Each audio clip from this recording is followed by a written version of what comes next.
देखिए इस टाइप के जो मैं क्वेश्चन करा रहा हूँ तो इसमें बच्चों की प्रॉब्लम क्या आती है कि किसी क्वेश्चन में एलसीएम निकालना है तो किसी क्वेश्चन में आपको एचसीएफ निकालना है, तो आपको जो है बहुत ज़्यादा कन्फ्यूजन हो जाता है कि हम किस क्वेश्चन में एलसीएम निकालें और किस क्वेश्चन में एचसीएफ निकालें।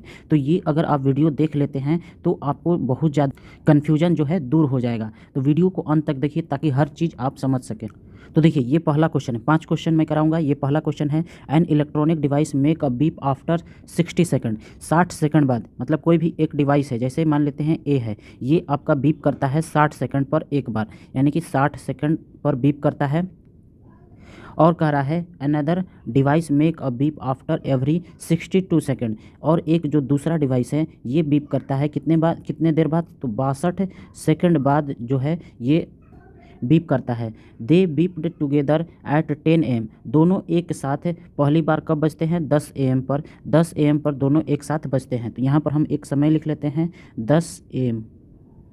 अब कह रहा है at what time they will beep together at earliest, मतलब कि 10 बजे के बाद, ये 10 AM पर बजते हैं, इसके जस्ट बाद सबसे पहले कब बजेंगे, 10 बजे के बाद सबसे पहले कब बजेंगे। वैसे तो 10 बजे के बाद कई बार बजेंगे, एक साथ कई बार बजेंगे, 10 बजे के बाद दोनों चलते रहेंगे तो कई बार बजेंगे, लेकिन 10 बजे के बाद सबसे पहले कब बजेंगे ये पूछ रहा है। तो देखिए इसमें ये इतना तो सभी बच्चे कर लेते हैं, कन्फ्यूजन बस इसी में आता है कि यहाँ पर हम एचसीएफ निकालें या फिर एलसीएम निकालें। तो देखिए एचसीएफ निकालना तो सबसे आसान होता है, दोनों में कॉमन देख लेते हैं। तो हम अभी बना नहीं रहे हैं, मैं आपको बस समझा रहा हूँ कि इस टाइप से आपको सोचेंगे तो आपको कभी भी किसी भी क्वेश्चन में इन बातों में जो है कभी भी प्रॉब्लम नहीं आएगी। तो मान लेते हैं कि एचसीएफ इन दोनों का हम निकालेंगे, तो इन दोनों का एचसीएफ कितना आएगा, एचसीएफ हमेशा जो है 60 से कम ही आएगा। जो एचसीएफ होगा ये हमारा हमेशा 60 से कम आएगा, क्योंकि एचसीएफ जो है किसी भी 2 नंबर का निकालते हैं तो वो छोटा वाले से कम ही होता है, छोटा वाला हो सकता है या फिर छोटा वाले से कम ही होगा। तो मान लेते हैं कि एचसीएफ जो है एचसीएफ हमारा 60 ही है, मान लिए 60 है, होगा नहीं ये मैं बता रहा हूँ, लेकिन मान लेते हैं। बनाने का तरीका मैं बता रहा हूँ कि सोचने का जो तरीका है कि एचसीएफ निकाले या फिर एलसीएम निकाले, इसके लिए मैं कन्फ्यूजन होता है। तो इसके लिए मैं मान लेता हूँ कि एचसीएफ जो है 60 है, यानी कि हमारा एचसीएफ क्या आ गया, 60 आ गया। यानी कि एक तरह से हमारा आंसर आ गया कि 60 सेकंड बाद बजेंगे, यानी कि जब हमारा 10 AM को ये दोनों साथ बजते हैं तो इसके बाद 60 सेकंड बाद दोनों बजेंगे। ये मैंने माना है ए और बी, जबकि क्वेश्चन में आपको दिया ही गया है कि बी जो है ये 62 सेकंड बाद बजता है। बी यहाँ पर बजा, यहाँ पर आपको बी बजा 10 बजे, तो ये आपका 62 सेकंड बाद, यानी कि कुछ यहाँ पर बजेगा, बी यहाँ पर बजेगा। कभी भी 60 सेकंड पर बी बजेगा, यहाँ पर तो बज गया, अब अगला 62 सेकंड बाद, इसलिए ये जो है यहाँ पर हमारा 60 नहीं होगा। तो एचसीएफ हमारा यहाँ पर नहीं निकालेंगे। तो निकालेंगे क्या, तो हम निकालेंगे एलसीएम, इन दोनों का एलसीएम निकालेंगे। तो किसका किसका एलसीएम निकालेंगे, तो 60 का और 62 का। तो इन दोनों का एलसीएम निकालेंगे तो कितना आ जाएगा, 1860 आ जाएगा। अब 1860 जो है ये आपका क्या आया है, सेकंड आया है, इसको हम मिनट में बदलेंगे, यानी कि 1800 और प्लस हो जाएगा 60 है। 1800 कितना मिनट हो जाएगा, तो 30 मिनट हो जाएगा, और 60 कितना मिनट हो जाएगा, तो 1 मिनट हो जाएगा, यानी 30 और 1 कितना हो गया, 31 मिनट हो गया। 31 मिनट हो गया, 10 बजे बजा था पहली बार, जो जब बजना स्टार्ट एक साथ कब बजा था, तो 10 बजे बजा था। तो इसमें हम 31 मिनट को और जोड़ देंगे, 31 मिनट को और जोड़ देंगे, तो अगली बार 10:31 पर बजेगा। तो आपको इसी प्रकार से सोचना है कि एलसीएम निकालना है या फिर एचसीएफ। अब देखिए इस क्वेश्चन में भी वही बात है, the traffic light at 3 different road crossing change at after every 48 second, 72 second and 108 second. मतलब एक जो है, मान लीजिए कि ए है, ए जो है ट्रैफिक ए पर जो है लाइट 48 सेकेंड बाद चेंज होती है। बी ट्रैफिक पर आपका जो लाइट है ये आपका 72 सेकंड पर चेंज होती है, और सी ट्रैफिक पर आपका जो लाइट है ये आपका 108 सेकंड पर चेंज होती है। अब कह रहा है if they all changes simultaneously eight 8 AM, मतलब कि तीनों की तीनों जो है एक ही बार 8 बजे बदलती है। 8 AM पर यहाँ पर 8 AM पर तीनों एक साथ बदलती है। तो then at what time will they again change simultaneously, मतलब अगली बार वे एक साथ कब बदलेंगी, यानी कि आगे भी एक टाइम होगा जहाँ पर वे एक साथ जो है तीनों के तीनों बदलेंगी। तो यही आपका समय निकालना है। तो यहाँ भी आपको सोचने में दिक्कत हो रही है कि एचसीएफ या फिर एलसीएम, इन दोनों में से क्या निकालें। तो हम मान लेते हैं कि इसमें एचसीएफ निकलेगा। तो एचसीएफ हम मान लेते हैं कि सबसे छोटा वाला एचसीएफ मान लेते हैं, सबसे छोटा वाला हो सकता है, यानी कि 48 सेकंड हो सकता है। यानी कि यहाँ 8 बजे बजा, तो अब 48 सेकंड बाद 48 सेकंड 48 यहाँ पर 48 सेकंड बाद तीनों एक साथ बजेगी, यानी कि मतलब लाइट बढ़ेगी, यानी कि 48 सेकंड ये भी, 48 सेकंड ये भी और 48 सेकंड ये भी। लेकिन आप देख सकते हैं कि बी ए तो 48 सेकंड बाद बढ़ जाएगा, मतलब जल जाएगा, लेकिन बी 48 सेकंड बाद जलेगा ही नहीं, क्योंकि ये चेंज होगा ही नहीं, क्योंकि इसका जो टाइम है 72 सेकंड का है। इसका जो टाइम है ये आपका 72 सेकंड का टाइम है, इसलिए 48 जो है इसका आंसर नहीं हो सकता। इसलिए इन तीनों का क्या निकालेंगे, एलसीएम निकालेंगे, यानी 48, 72 और 108 का क्या निकालेंगे, एलसीएम। तो हमारा इसका एलसीएम क्या आ जाएगा, एलसीएम आ जाएगा 432, यानी कि 432 सेकंड बाद यहाँ पर ए वाला भी 432 सेकंड समय लेगा, बी वाला भी 432 सेकंड का समय लेगा और सी वाला भी आपका 432 सेकंड का समय लेगा।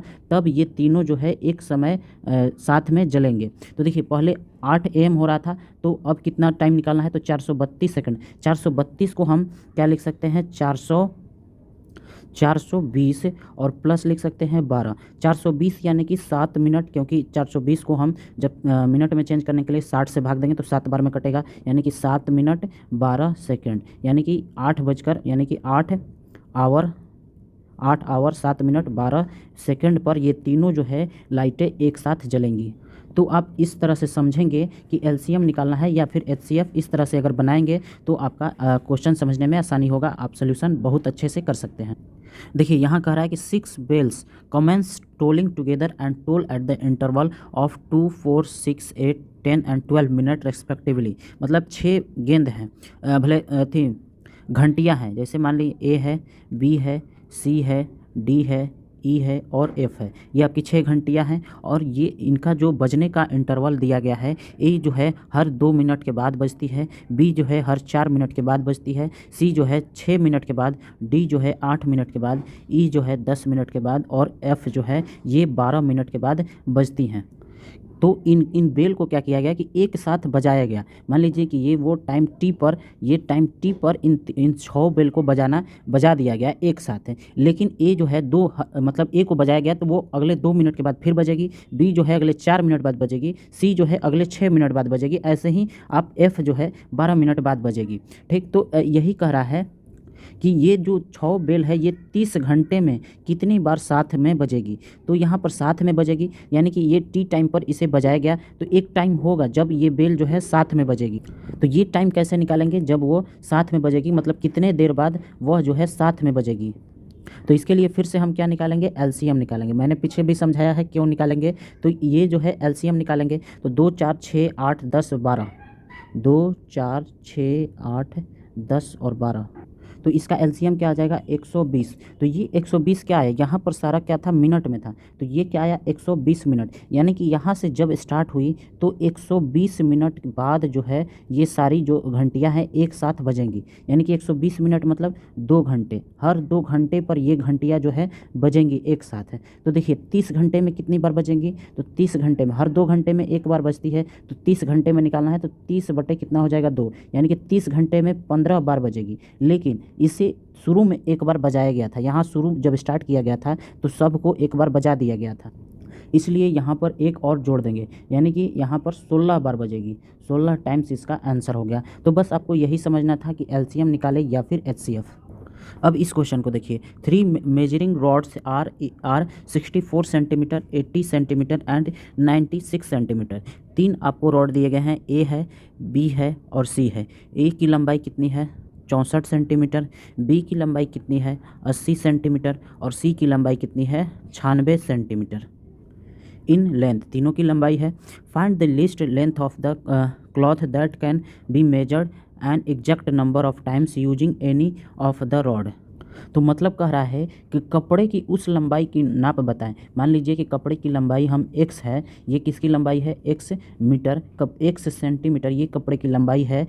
इस जो कपड़े की लंबाई है इसको हम 64 से भी नाप सके, मतलब पूरा मान लीजिए कि 2 बार में 64 से नापे तो होगा, हम 80 से नाप रहे हैं तो मान लीजिए कि 5 बार में, और 96 से नाप रहे हैं तो 3 बार में, ऐसे होना चाहिए। तो हमें कपड़े की कम से कम लंबाई बतानी है, तो इसके लिए क्या करेंगे, तो आपको इसमें भी आपको एलसीएम निकालें या फिर एचसीएफ निकालें, इसमें आपको कन्फ्यूजन हो रही है। तो समझिए कि एचसीएफ निकालते हैं, इन तीनों का एचसीएफ। तो सबसे छोटा वाला हो सकता है, तो मान लीजिए 64 सेंटीमीटर इसका एचसीएफ होगा। मान लीजिए 64 सेंटीमीटर इसका एचसीएफ होगा और 64 सेंटीमीटर ही इसका आंसर होगा। तो हमारा क्या क्वेश्चन क्या कह रहा था कि जितना भी कपड़े की लंबाई होगी वह इन तीनों से नापा जाना चाहिए, यानी कि 64 से 80 से और 96 सेंटीमीटर से एग्जैक्ट बार में नापी जानी चाहिए। तो हम 64 सेंटीमीटर को हम 64 सेंटीमीटर से तो नाप सकते हैं, लेकिन कभी 80 और 96 से नाप सकते हैं नहीं, तीनों से आपको नापा जाना चाहिए था, ये क्वेश्चन में कह रहा है। लेकिन यहाँ पर जब हम एचसीएफ निकाल रहे हैं तो 64 आ रहा है और इसको हम तीनों से नाप नहीं सकते हैं, इसलिए हम इस क्वेश्चन में भी एचसीएफ नहीं निकालेंगे। तो क्या निकालेंगे? तो अब बस एक ही बचता है एलसीएम। तो हम किसका एलसीएम निकालेंगे? तो 64 का, 80 का और 96 का। जब हम इन तीनों का एलसीएम निकालेंगे तो हमारा क्या आ जाएगा? 960 है। अब देखिए, जो मैं क्वेश्चन समझाने की कोशिश कर रहा हूँ यहाँ से आपको और अच्छे से समझ में आ जाएगा। अब देखिए 960 को हम इस 64 सेंटीमीटर वाले रॉड से भी नाप सकते हैं। जैसे 960 से हम 64 सेंटीमीटर वाले से नापते हैं तो यहाँ पर 15 बार में इसको नापा जाएगा। मतलब ए रॉड को हम 15 बार यूज करेंगे तो हम 960 वाले को नाप सकते हैं। अगर बी रॉड को यूज करते हैं 960 सेंटीमीटर वाले को नापने के लिए तो 960/80, तो यहाँ पर क्या आ गया? 12, यानी कि बी रॉड से हम 960 सेंटीमीटर वाले को 12 बार में नाप सकते हैं। वैसे ही 960 सेंटीमीटर को हम 96 सेंटीमीटर वाले से नापना स्टार्ट करें तो ये हम 10 बार में, यानी कि सी रॉड को हम 10 बार यूज करेंगे तब हम 960 सेंटीमीटर वाले को नाप सकते हैं। तो आपका इसका आंसर क्या हो गया? 960 सेंटीमीटर। अगर मीटर में बदलना हो तो 100 से भाग दे देंगे तो 9.6 मीटर आ जाएगा आंसर। देखिए यहाँ कह रहा है कि find the least number of square tiles required to pave the ceiling of a room 15 metre 17 centimetre long. यानी कि देखिए एक जो है आपका सीलिंग है जिसकी की लंबाई दी गई है कितनी? 15 मीटर 17 सेंटीमीटर। इसको जब हम बदलेंगे तो 1517 आपका टोटल आ जाएगा लंबाई, 1517 सेंटीमीटर। और एंड 9 मीटर 2 सेंटीमीटर ब्रॉड, मतलब कि इसकी चौड़ाई कितनी है? 9 मीटर 2 सेंटीमीटर, यानी कि 920 सेंटीमीटर इसकी क्या हो गई? चौड़ाई। अब देखिए इसमें जो है स्क्वायर के रूप में आपको टाइल्स को लगाना है। तो स्क्वायर के रूप में आपको टाइल्स लगाना है, जैसे ऐसे आपको टाइल्स लगाना है ऐसे करके। तो इस जो सीलिंग का एरिया है इसमें आपको कितना टाइल्स लगेगा ये आपको बताना है। तो कितना टाइल्स लगेगा ये तो बाद में निकालेंगे। सबसे छोटा से छोटा टाइल्स का एरिया जो है साइड कितना होना चाहिए वो निकाल लेते हैं। तो देखिए 920 सेंटीमीटर इसकी चौड़ाई है, 920, और एक है 1517 सेंटीमीटर इसकी लंबाई है। तो देखिए सबसे छोटा से छोटा टाइल्स लगाना है, तो छोटा के लिए हम क्या निकालते हैं? एचसीएफ निकालते हैं, क्योंकि एलसीएम कभी भी जो है बड़े वाले से भी बड़ा आता है, या फिर वही आता है या फिर उससे बड़ा आता है, यानी कि 1517 आएगा या फिर इससे बड़ा होगा। इसलिए हमें छोटा चाहिए तो यहाँ एचसीएफ हम निकालेंगे। तो 920 और 1517 का एचसीएफ कितना आ जाएगा? तो इसका एचसीएफ आ जाएगा 41 सेंटीमीटर। यानी कि टाइल्स जो छोटा से छोटा लगा है इसका जो लंबाई और चौड़ाई, चूँकि स्क्वायर के रूप में है तो इसका लंबाई भी 41 और चौड़ाई भी आपका 41 होगा। अब हमारा कह रहा था कि कितना टाइल्स लगेगा, मतलब टाइल्स की संख्या पूछ रहा था। फाइंड द लिस्ट नंबर पूछ रहा था। तो हम पूरा ये रूम सीलिंग का जो है पूरा एरिया निकालेंगे। तो 1517 गुने करेंगे 920, ये हमारा पूरा एरिया आ गया। और हम एक टाइल्स का एरिया कितना है? 41 गुने 41 करेंगे तो हमारा संख्या निकल जाएगा। इसको हम सॉल्व करेंगे तो हमारा कितना आ जाएगा? 814। यानी कि इस सीलिंग में टोटल 814 टाइल्स